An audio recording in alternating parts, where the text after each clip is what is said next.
우리에게 주신 하나님의 귀한 말씀은 신약성경 누가복음 11장 1절에서 4절까지의 말씀입니다. 예수께서 한 곳에서 기도하시고 마치심에 제자 중 하나가 여짜오되 주여 요한이 자기 제자들에게 기도를 가르친 것과 같이 우리에게도 가르쳐 주옵소서. 예수께서 이르시되 너희는 기도할 때에 이렇게 하라. 아버지여 이름이 거룩히 여김을 받으시오며 나라의 임하옵시며 우리에게 날마다 일용할 양식을 주옵시고 우리가 우리에게 죄지은 모든 사람을 용서하오니 우리 죄도 사하여 주옵시고 우리를 시험에 들게 하지 마옵소서 하라. 하나님의 말씀입니다. 주기도문은 우리 기독교인의 정체성이 담겨있는 기도문입니다. 우리 기독교인들은 어떤 사람이며 무엇을 기도하는 사람이며 또 어떻게 기도해야 하는 것에 대해서 소중한 가르침이 담겨있는 기도문입니다.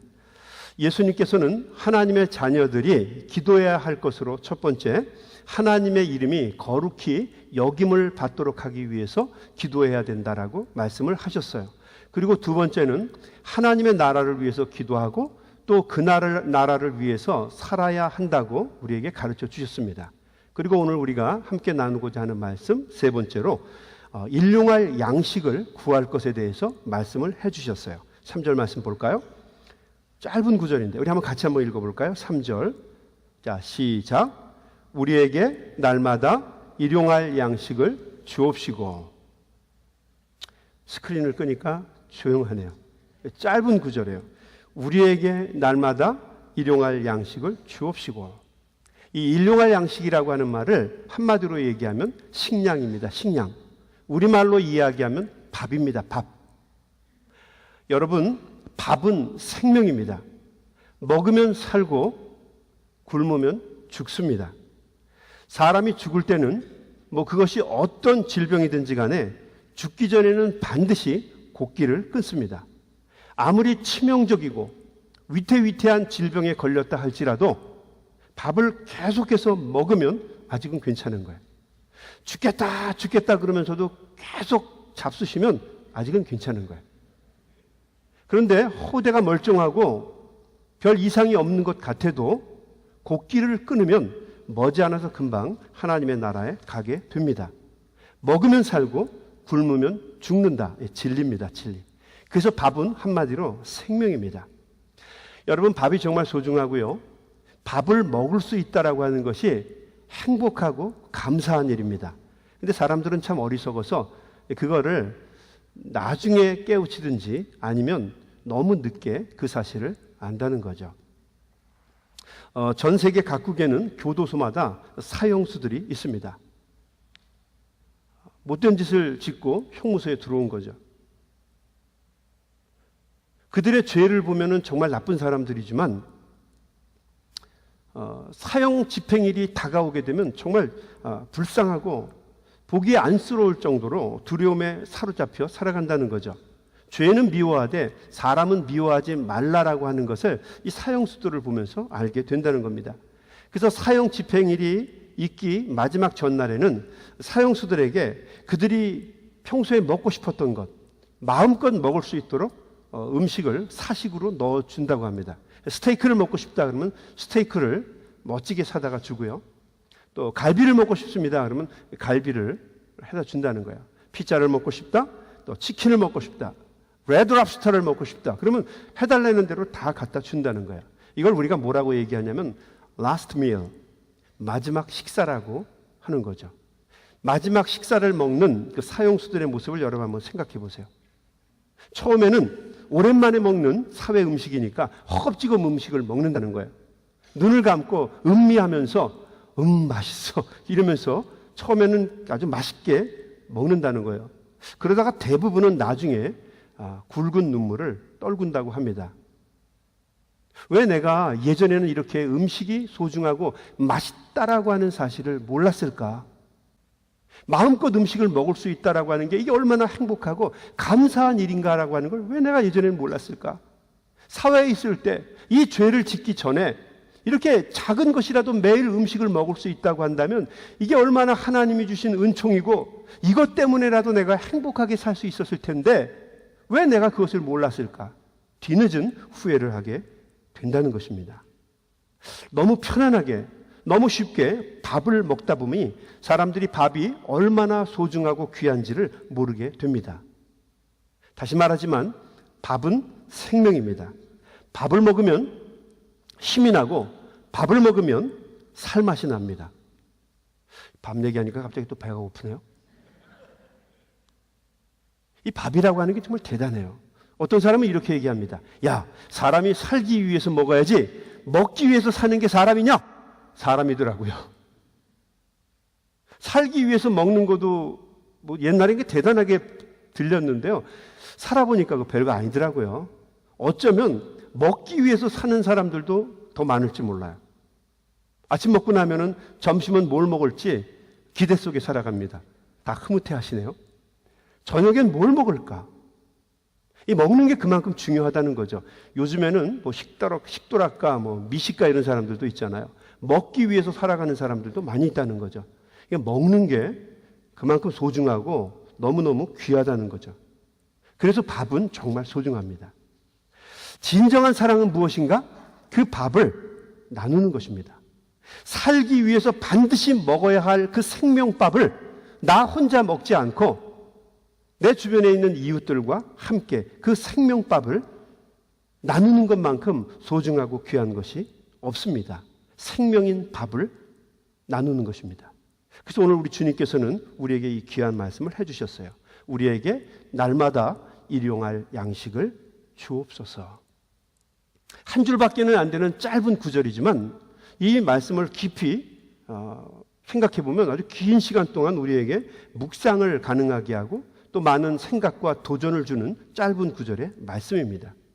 그리고 이 말씀은 어떻게 보면 우리가 성경에 나와 있는 많은 기도문들 중에서도 간구 중에서도 어쩌면 이 기도는 제일 불편하고 하나님에 대한 깊은 신뢰감이 있지 않으면 드릴 수 없는 그런 기도인지도 몰라요. 이 짧은 한 줄, 우리에게 날마다 일용할 양식을 주옵소서라고 하는 이 단어, 이 말씀, 이 구절은요, 각 단어마다 우리에게 걸림돌이 되는 것으로 가득 차 있어요. 첫 번째, 먼저 우리는 우리에게라고 하는 이 말을 받아들이기가 쉽지 않습니다. 우리는 모두가 다 나에게 일용할 양식을 날마다 달라고 기도할 준비가 다 되어 있습니다. 나 먹기도 바쁘고 빠듯한 이 세상 속에서 어떻게 남까지 챙길 수 있겠어요? 나를 위해서, 내 가족을 위해서, 내 아들과 딸들을 위해서, 내 손주들을 위해서, 나의 사랑하는 사람들을 위해서 기도하는데 우리는 너무도 익숙해요. 우리 모두를 위한 기도, 그들을 위해서 기도하는 것은 쉽지 않다는 거죠. 우리는 밥을 함께 먹는 사람들을 식구라고 부릅니다. 식구, 밥 식자에다 입구. 그래서 밥을 같이 먹는 사람을 식구라고 불러요. 밥을 함께 먹는 사람, 그들이 식구입니다. 친해지려고 하면 밥을 먹어야 돼요. 그래서 한국 사람들이 밥 사, 알았어, 뭐 이러는 것 같아요. 밥을 먹으면 참 신기하죠. 생명을 같이 나누어서 그런지 사람이 그때부터 친구가 되고 친해집니다. 시편 133편에도 보면 하나님은 그 모습을 좋아하세요. 사람이 혼자 독처하는 것을 좋아하시지 않고 형제가 연합하여 동거하는 것을 볼 때 하나님은 기뻐하신다는 거죠. 혼자 잘 먹고 혼자 잘 사는 것을 하나님은 기뻐하시지 않고 함께 먹고 함께 더불어 사는 것을 하나님은 기뻐하신다는 겁니다. 여러분, 우리가 나에게 일용할 양식을 달라고 기도하지 않고 대신 우리에게 일용할 양식을 달라고 기도하는 그 밑바닥에는 우리 모두가 하나다, 우리 모두가 한 식구다, 우리 모두가 다 귀하다라고 하는 생각이 전제되어 있는 것입니다. 서로가 서로를 돌봐주어야 하는 관계라고 하는 것을 고백하는 기도가 바로 오늘 우리가 나눈 기도입니다. 내 형제가 굶주리는데 편하게 자기 혼자서 먹는 사람은 절대로 이 주기도문을 드릴 자격이 없습니다. 주님은 우리 형제의 밥그릇을 우리가 지켜주고 우리가 챙겨주어야 한다라고 하는 무언의 말씀을 이 기도를 통해서 우리에게 가르쳐주고 계신 것입니다. 식구는 밥을 같이 먹는 사람들이에요. 제가 어렸을 때 한 번은 우리 식구들과 같이 밥을 먹다가 너무 어려서 그랬을 거예요. 왜 그랬는지 모르겠는데 제가 왜 그랬는지 생각은 나지 않는데 먹던 밥 숟가락을 집어 던지고 나갔어요. 국민학교 3학년 이전의 얘기예요. 지금 제가 그런 건 아니에요. 그때 밥 숟가락을 던지고 나갔어요. 아버지가 굉장히 무서웠거든요. 상상도 할 수 없는 짓이에요. 만약에 형님이 그랬으면 벌써 퍽 하고 한 방 들어왔을 거예요. 근데 이건 막내가 반란을 일으킨 거거든요. 제가 여러분 성격이 원래 순해요. 순해요. 그런데 갑자기 이게 역공이 들어온 거예요. 그러니까 아버지가 어쩔 수가 없었던 거죠. 그냥 속수무책으로 바라보고 있었던 거죠. 안 먹어! 그리고 확 나가버렸어요. 나가버리고 나니까요. 정말 후회 많이 했어요. 갈 곳도 없고 왜 이렇게 또 배가 이렇게 고픈지. 그때는 또 많이 먹을 때잖아요. 꼬르륵 꼬르륵 꼬르륵 꼬르륵. 하루 종일 쫄쫄 굶고 고생을 하다가 이제 집에 들어간 거예요. 그랬더니 아버지는 이제 주무시고 있고 또 옆방에는 또 형이 또 자고 있고요. 어머니만 마루에 나와 있는 거예요.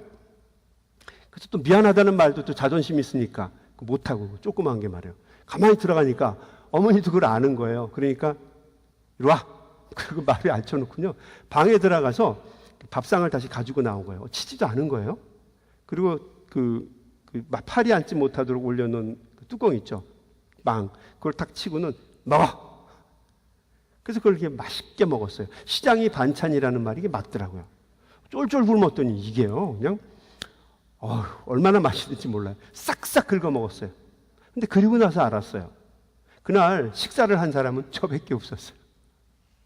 밥그릇 숟가락 집어던지고 나간 그날 아버지도 그냥 속상하니까 걱정되니까 안 잡수시고 그냥 주무시는 거예요. 주무시는 게 아니에요. 그냥 눈 감고 새끼 들어왔구만. 에휴 저걸 그냥 일어나서 그냥 참고 그냥 주무시는 거였어요. 다행히. 저희 어머니도 속상하니까 밥을 안 잡수셨고요.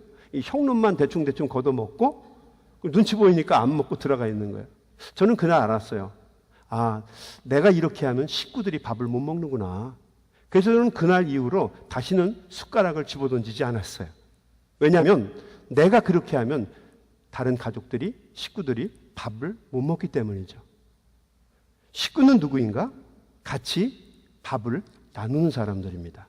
서로가 서로의 양식을 위해서 기도하고 나누는 사람들, 그들을 우리가 하나님의 자녀들이라고 이야기합니다.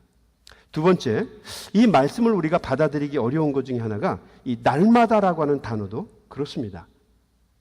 이 날마다라고 하는 말은 에피우시오스라고 하는 단어입니다. 이 말을 굳이 번역을 한다고 한다면 오늘 먹을이라고 해석을 해도 크게 무리는 없을 거예요. 오늘 먹을 양식. 사람들은 날마다 간당간당한 양식을 놓고 구하면서 살고 싶어 하지 않아요. 그렇죠? 여러분 날마다 양식을 구하는 삶을 살고 싶으세요? 싫죠. 그냥 1년치 몇 년치 확 쌓아놓고 우리가 먹고 살고 싶어요. 평생 먹을 양식을 주시옵소서 기도하고요. 또 우리 자자손손 대대로 음식 걱정하지 않고 먹을 수 있도록 하나님 축복해달라고 기도를 합니다. 그렇죠? 제가 만약에 여러분 집에 신방을 가서 기도하는데 하나님 우리 사랑하는 권사님 집에 날마다 먹을 만큼만 양식을 주시옵소서 그러면 여러분 딴 교회 알아볼 거요?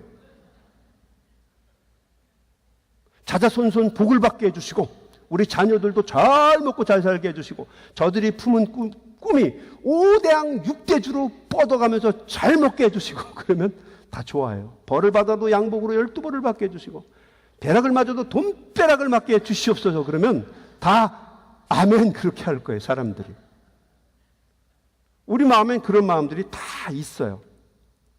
근데 오늘 예수님이 우리에게 가르쳐 주신 이 기도는 우리의 본성과는 달리 두고두고 먹을 풍족한 양식이 아니라 하루 먹을 분량의 양식을 달라고 기도하라는 거예요. 우리는 누구나가 다 많이 쌓아놓고 먹고 싶어 합니다. 비록 남기는 한이 있어도 왕창 갖다 놓고 먹고 싶어요. 우리 뷔페 하시는 레스토랑 하시는 우리 가족들이 있으시잖아요. 음식을 이렇게 많이 늘어놓으면요. 사람들이 먹을 만큼만 가져가면 좋은데 산더미 같이 가지고 간다는 거예요.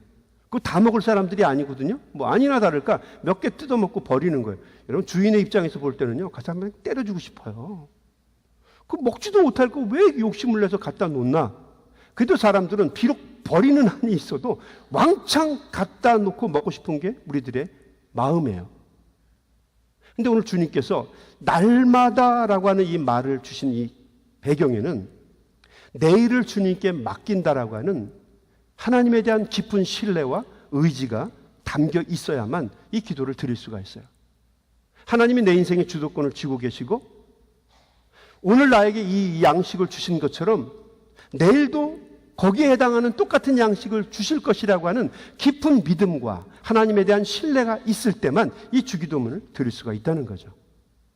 마태복음 6장은 우리에게 이렇게 얘기합니다. 25절, 그러므로 내가 너희에게 이르노니 목숨을 위하여 무엇을 먹을까, 무엇을 입을까, 무엇을 마실까 염려하지 말아라. 목숨이 음식보다 중하지 아니하며 몸이 의복보다 중하지 아니하냐. 공중의 새를 보라. 심지도 않고 거두지도 않고 창고에 모아 들이지도 아니하되 너희 하늘 아버지께서 기르시나니 너희는 이것들보다 귀하지 아니하냐. 하나님이 우리를 정말 귀하게 여기신다는 거예요. 하찮은 미물들, 작은 들풀들도 하나님이 아끼시고 소중하게 여기시고 그들을 지키시고 보호하시는데 하물며 나의 형상을 닮아 만든 너희일까 보냐? 이 믿음이 적은 자들아 하고 이야기하는 겁니다. 그러므로 염려하여 이르기를 무엇을 먹을까, 무엇을 마실까, 무엇을 입을까 하지 말아라. 이는 다 이방인이 구하는 것이라. 너희 하늘 아버지께서 이 모든 것이 너희에게 있어야 할 줄을 아시느니라. 하나님이 아신다는 거예요. 그러니까 날마다 주어지는 양식은 하나님께 내어 맡기고 너희는 먼저 그의 나라와 그의 의를 구하라. 그리하면 이 모든 것이 너희에게 더하시리라. 이 먹고 사는 문제, 이것은 하나님에 대한 절대적인 철저한 신뢰감을 갖고 하나님께 맡기고 먹는 거에 집중하지 말고 너희는 큰 것을 위해서 살아라고 하는 거죠. 큰 사람이 되라는 거예요. 아니, 우리는 원래 큰 사람이에요. 하나님의 자녀들입니다.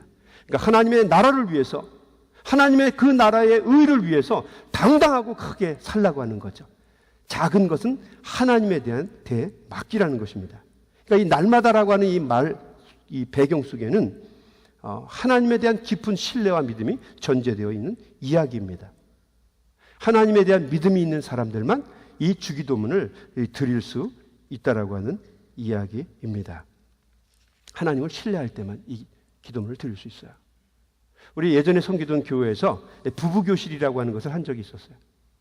프로그램 중에 부부간의 신뢰심을 높이는 훈련이 있었어요. 각 부부가 나와서 이렇게 둘이 섰어요. 아내가 먼저 서고 그 뒤에 남편이 섰습니다. 그리고 아내가 이제 그 프로그램을 인도하시는 분이 신호를 주면 쫙 나와 있는 아내들이 뒤로 이렇게 쓰러지는 거예요. 그럼 뒤에서 남편이 받아주는 겁니다. 여러분, 앞으로 쓰러지는 거는 예상이 되는데 뒤로 쓰러지는 거는 이게 문제가 돼요. 쉽지가 않아요. 그러니까 절대로 까치발을 들어서는 안 돼요. 뒷발 짚지 말고 그대로 나무 또막 쓰러지듯이 쓰러지라는 거예요. 남편에 대한 절대적인 신뢰가 있지 않으면 그렇게 하기가 쉽지 않아요. 남편은 그 쓰러지는 아내를 몸으로 받아주는 거예요. 내가 설렁탕은 못 사줘도 뇌진탕은 사줄게. 뭐 그런 마음 갖고는 안 되고요. 그냥 받아주는 마음, 몸을 던져서. 아내는 그걸 믿고 뒤로 쓰러지는 거예요. 그래서 남편이 받아줍니다. 신뢰감이 높아가는 거죠. 이번엔 반대로 뒤로 돌아요. 아내가 뒤에 있고 남편이 앞에 서서 쓰러집니다. 남편이 쓰러지면 아내가 받아줘야 돼요. 부인이 하늘하고 힘이 없다고 해서 못 믿으면 뒤로 못 자빠집니다. 아무리 내 아내가 약해도 사랑하는 남편을 받아줄 거야. 그런 믿음이 있을 때 남편은 뒤로 자빠질 수가 있어요. 질문.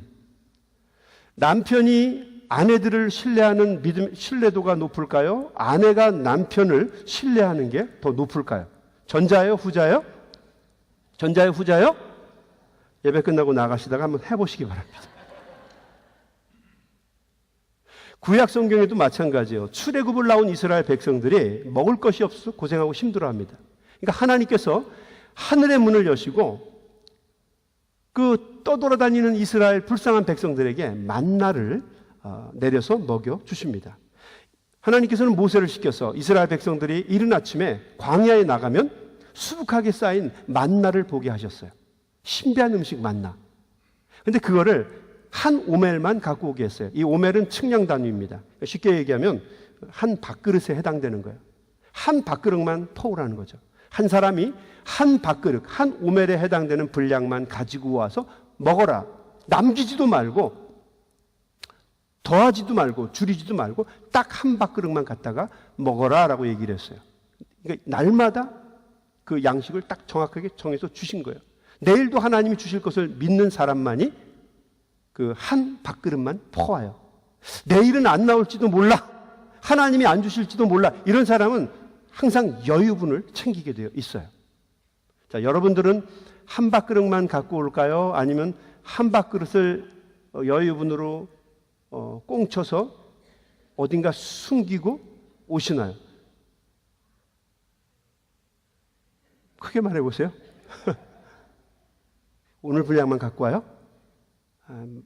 그랬으면 좋겠어요. 쉽지 않다는 거죠. 오늘 예배 드리고 가는 사람들을 위해서 하나님께서 너희가 나갈 때 성전에다가 다이아몬드 조그만 거를 내가 잔뜩 내려놓으리라. 너희들 나갈 때 반드시 하나씩만 가져가라. 그게 바로 믿음의 사람들이다. 여러분 하나만 가져가요? 하나 갑자기 또 생각나죠. 교회 안 나오시는 분들이 생각나죠. 어머 이거 누구 갖다 줘야 돼. 누구 갖다 줘야 돼. 그리고 다 집어가겠죠. 뭐 배추 무 그런 것도 다 가져가는데 다이아몬드 말할 필요가 있겠어요? 하나님에 대한 절대적인 신뢰와 믿음이 있는 사람들만이 한 오멜, 한 밥그릇만 가져가고 하나님에 대한 믿음이 없는 사람들, 하나님의 마음이 바뀌면 어떻게? 하나님께서 성질 부리시면 어떻게? 이렇게 생각하는 사람들은 항상 여유분을 챙겨서 가지고 갔다는 거죠. 성경은 뭐라고 얘기하냐면 그 다음날 진영에서는 만나 썩는 냄새가 진동을 했다라고 기록이 되어 있어요. 이건 무슨 얘기입니까? 하나님에 대해서 그들이 신뢰하지 못했다라고 하는 이야기입니다. 날마다 우리에게 일용할 양식을 달라고 하는 이 주기도문은 그래서 어떻게 보면 내일을 하나님께 내어 맡기는, 하나님이 내 인생의 주도권을 쥐고 계십니다. 하나님이 내 인생의 주인이십니다. 하나님께서 내일 나에게 귀한 음식을 주실 줄로 믿습니다라고 하나님에 대한 신뢰심을 갖고 있는 사람들만이 드릴 수 있는 기도문이 이 주기도문이라고 하는 거죠. 세 번째, 이 주기도문이 또 왜 어려우냐면 일용할 양식이라고 하는 이 단어도 쉽지가 않은 거예요. 사람은 누구나가 다 일용할 양식이 아니라 월용할 양식을 구하고 연용할 양식을 구하고 평생 먹을 양식을 구하는 게 우리들의 모습이에요. 우리들은 5,000명분의 음식을 혼자가 다 먹기를 원합니다. 왜냐하면 결국 이 세상은 따지고 보면 밥그릇 크기가 그 사람을 결정하는 시대이기 때문에 그래요. 누가 밥그릇이 더 크냐가 인생의 승패를 가늠한다고 사람들은 생각합니다. 그래서 사람들은 누구나가 다 자기 밥그릇 불리기를 원해요. 내가 먹지 않아도 쌓아놓고 싶어해요. 내 자식을 위해서, 내 손주들을 위해서, 자자손손을 위해서 우리는 끊임없이 쌓아놓으려고 노력을 한다는 거죠. 근데 주님은 이것을 원하지 않으세요. 아니 이런 기도를 원하지 않아요. 하나님 우리의 창고와 곳간이 쌓이게 해주세요. 하나님 원하지 않는다는 거죠. 이것은 이기심이 이끄는 기도이고요. 이거는 욕심이 이끄는 기도이고요. 이것은 이방인이나 세상 사람들이 드리는 기도예요. 하나님은 어떤 분이신가? 하나님은 우리가 일용할 양식, 이 말은 우리가 먹는 것에 매이지 않고 세상에 매이지 않겠다라고 하는 결단이 담겨 있는 말씀입니다. 장 지글라라고 하는 사람이 쓴 책 중에 왜 세계의 절반은 굶주리는가라고 하는 책이 있어요. 왜 세계의 절반은 굶주리는가? 그 유엔 식량본부에서 일하는 장 지글라라고 하는 사람이 자신의 어린 아이에게 대화하면서 버베이텀 형식으로 쓴 책입니다. 그 책에서는 세계의 절반이나 되는 사람들이 매일같이 굶주린다고 얘기합니다. 하루하루 지날 때마다 5만에서 6만 명에 해당되는 사람이 굶어 죽어요. 예를 들어서 아프리카에는 많은 아프리카 사람들이 많은 그 문제 때문에 죽죠. 에이즈 때문에. 아마 여러분도 이런 얘기 들어보셨을 거예요. 앞으로 20년 후에는 아프리카 대륙이 통통 빌 것이다. 에이즈 때문에. 또 그 말라리아 모기 때문에 많은 사람들이 죽는다고 그래요. 그래서 우리 연합감리교에서는 그 모기장 보내는 것도 했고요. 마실 물이 없어서 죽는다고 합니다. 그래서 우물파기 운동도 우리가 했고요. 또 폐결핵 때문에 죽는 사람들도 많다는 거예요. 근데 여러분 아시나요? 이 모든 걸 다 합친 것보다 굶어 죽는 사람이 배는 더 많습니다. 참 아이러니컬한 것은요, 이 세상에, 하나님이 만들어주신 이 세상에는 이미 온 세상의 사람들이 다 먹고도 남을 수 있는 양식이 충분히 있다는 거예요. 아니, 세상에 존재하는 모든 사람들을 다 비만으로 만들어 놓고도 남을 음식이 충분히 있다는 겁니다. 그런데 그럼에도 불구하고 세계의 절반은 굶주린다는 거죠. 60억 인구 중에서 30억에 해당되는 인구가 매번 굶주리고요. 몇백만 명이 매년 유명을 달리한다는 겁니다. 먹는 문제 때문에. 여러분, 미국의 그 캔사스라고 하는, 제가 있었던 곳이죠. 캔사스 웨스트, 이스트 말고요. 웨스트 에어리아만 한 해가 풍년이 들어도요, 전 세계 인구가 3년 동안 먹고 살 수가 있어요. 그러니까 우리가 지금 얼마나 대단한 곳에서 사는지 알겠죠. 프랑스가 한 번만 풍년이 들면요, 유럽 인구가 전부가 다 먹고 삽니다. 풍족해요. 넉넉합니다. 그런데도 불구하고 많은 사람들이 식량이 없어서 죽는다는 거죠. 왜 그런가? 정말 소득물이 없어서 그런가? 곡물이 딸려서 그렇게 죽는가? 그렇지 않다는 거죠. 부의 편재 때문에, 좀 더 정확하게 얘기하면 욕심 때문에, 하나님, 내가 좀 더 갖게 해주십시오. 나만 잘 먹게 해주십시오. 나만 누리게 해주십시오. 그런 마음 때문에 사람들이 굶주리고 굶어 죽어 간다는 거죠. 여러분, 나만 잘 먹고 나 혼자 잘 살겠다고 하는 생각을 갖게 되면 오병이어의 기적이 일어나도 한 사람의 욕구도 채우지 못한다라고 하는 것을 기억할 수 있게 되길 바랍니다. 모자라요. 다고다고합니다. 그래서 진정한 하나님의 자녀들은 생명을 나누는 사람들입니다. 다시 말하면 밥을 나누는 사람들이에요. 식량을 사람들과 나누는 사람입니다. 그런 면에서 교회는 밥상 공동체입니다. 함께 모여서 먹고 같이 지내는 거죠. 예수님께서도 당신을 하늘나라의 생명의 떡이라고 말씀을 하셨어요. 그리고 당신이 이곳에 온 것도 자기를 떡으로 사람들에게 나누어 주기 위해서라고 말씀하셨어요. 요한복음 6장 48절에서 주님은 이렇게 얘기하십니다. 내가 곧 생명의 떡이니라. 51절, 나는 하늘에서 내려온 살아있는 떡이니 사람이 이 떡을 먹으면 영생하리라. 내가 줄 떡은 곧 세상의 생명을 위한 내 살이니라 하시니라. 예수님을 믿고 예수님과 동행하고 예수님과 더불어서 화목하며 우리 성도가 한 마음으로, 한 식구의 마음으로 살아가는 것이 주님이 이 땅에 오신 목적이라는 거죠. 실제로 예수님께서는 십자가에 달려 죽으시기 전날 밤 제자들을 모아 놓으시고 성만찬을 행하시면서 떡과 포도주를 통해서 자기 부녀의 사랑을 실천하셨어요. 자기를 나누어서 사람들에게 먹거리로 주시는 걸 하셨어요. 너희는 앞으로 이 빵을 먹을 때마다, 주식 아닙니까? 우리말로 얘기하면 밥이에요. 너희는 밥을 먹을 때마다 나를 기억해라. 아, 주님이 이렇게 해서 죽으셨구나. 나를 위해 죽으셨구나. 또 너희는 마실 때마다 포도주를 마시고, 또 이 얘기 또 듣고서 또 용기를 내서 물을 마시고 음료수를 마실 때마다 아, 예수님께서 나를 위해 십자가에 달려 물과 피를 쏟으셨구나. 기억하라는 거죠. 기억하라는 거예요. 성만찬을 나눌 때마다 주님의 몸을 나누는 우리 모두가 하나다. 한 식구다. 우리는 모두 예수 그리스도를 통해서 구원받은 하나님 나라의 자녀들이다라고 하는 것을 기억하라는 거예요. 나만 구원받는 게 아니라, 나만 먹고 나만 잘 사는 것이 아니라 우리의 형제들, 우리의 이웃들, 그들에게도 넉넉한 일용할 양식이 주어질 수 있도록 애쓰고 노력하는 것이 바로 우리 신앙인들이다라고 하는 것을 주님께서 가르쳐 주신 것입니다.